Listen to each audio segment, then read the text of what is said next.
نشهد اختياركم بالتأمين نمثل خدمتنا. Bonjour.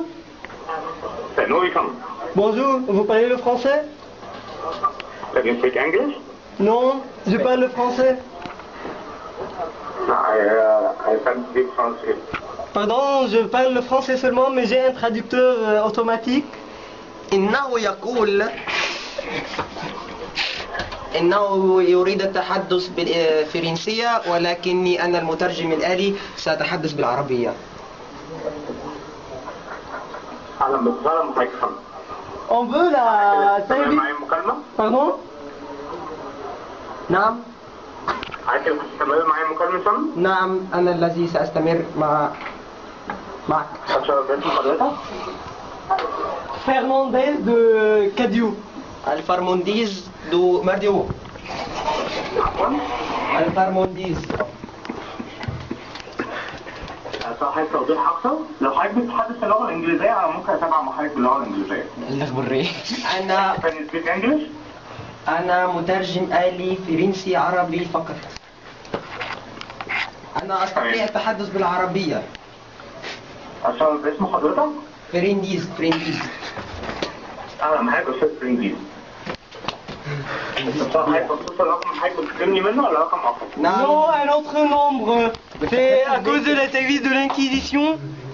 لا، بخصوص رقم آخر. أفتح حضرتك الرقم؟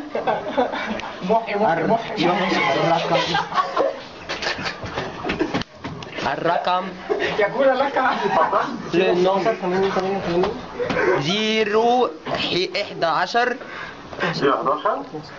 11 12 19 80 88.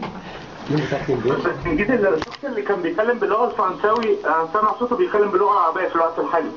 لا انا مع الارقام باللغه العربيه ممكن يستمر معايا مكالمه. إنه شخص آخر، صديق له 80 88 6 3 عايز كده موضح لي فندم 11 رقم 011 80. Une minute s'il vous plaît. 011 11 8 0 8 0 88 0 8 6 38. 6 3 6 3 8. 8 هل هذا الرقم صحيح؟ تمام.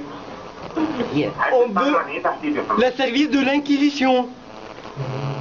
إنه يقول أن أخيه ابتلع شريحته.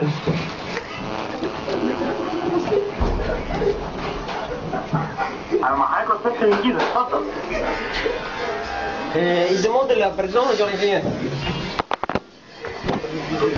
Qu'est-ce qu'on peut le faire? ماذا نستطيع أن نفعل؟ إنه سيتكلم أخوه الذي في الجيزة تمام. ابتلع شريحته، فعنده استفسار.